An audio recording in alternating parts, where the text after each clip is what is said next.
Ketahui jenis-jenis segmentasi pasar agar bisnismu kian sukses. Jika Anda ingin barang terjual dengan baik saat Anda menjualnya, Anda harus menempatkannya di tempat yang tepat. Lokasi yang dimaksud tidak hanya membutuhkan di mana Anda menjualnya, tapi siapa yang ada di sana dan apa yang Anda jual untuk memutuskan apakah Anda membelinya atau tidak. Oleh karena itu, salah satu hal yang paling penting untuk diketahui tentang tempat yang tepat adalah menentukan segmentasi pasar. Apa itu segmentasi pasar? Segmentasi pasar melibatkan pengelompokan pembeli potensial ke dalam kelompok atau segmen tertentu dengan kebutuhan yang sama dan menanggapi aktivitas pemasaran dengan cara yang sama. Dengan melakukan segmentasi pasar, kepuasan pelanggan akan meningkat secara lebih efisien. Perlu diketahui bahwa ada beberapa jenis segmentasi ini agar Anda tidak bingung dengan keputusan Anda. Segmentasi demografis menjawab pertanyaan siapa. Ketika menyebutkan segmentasi pasar, mungkin Anda akan langsung membuat ciri-ciri dari daftar berikut: usia, gender, pendapatan, jenjang pendidikan, agama, dan status menikah.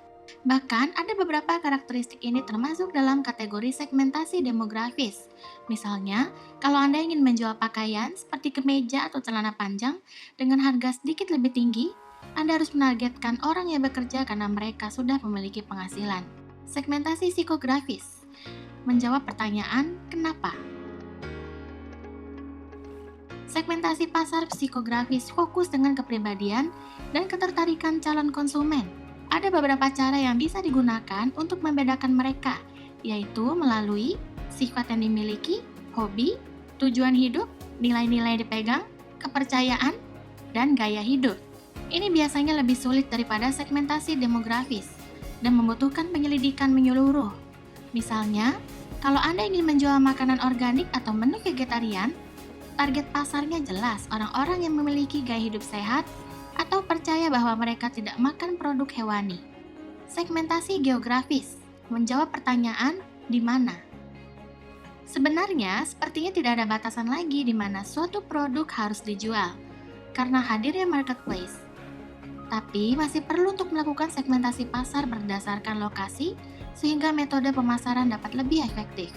Dimulai dari negara apa, dari mana Anda memulai, bagaimana dengan cuacanya, kepadatan penduduk, dan lain-lain.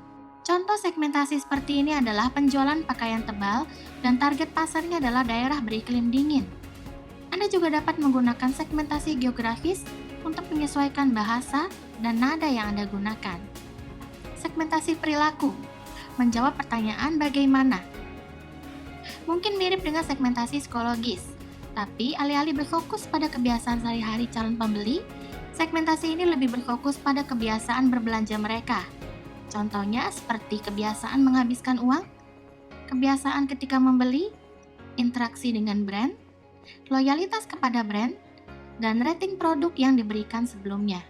Anda bisa mendapatkan data tentang kebiasaan ini melalui jejaring sosial atau pasar Anda sendiri. Pembeli misalnya telah terbukti berbelanja lebih banyak selama musim liburan. Dengan cara ini, Anda dapat menentukan strategi pemasaran untuk meningkatkan penjualan lagi selama periode ini. Meski terlihat sepele, pada kenyataannya Anda perlu melakukan riset untuk menentukan segmentasi pasar Anda.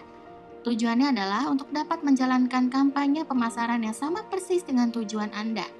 Bahkan untuk pembuatan iklan Instagram, Anda memiliki opsi segmentasi agar promosi Anda tetap akurat.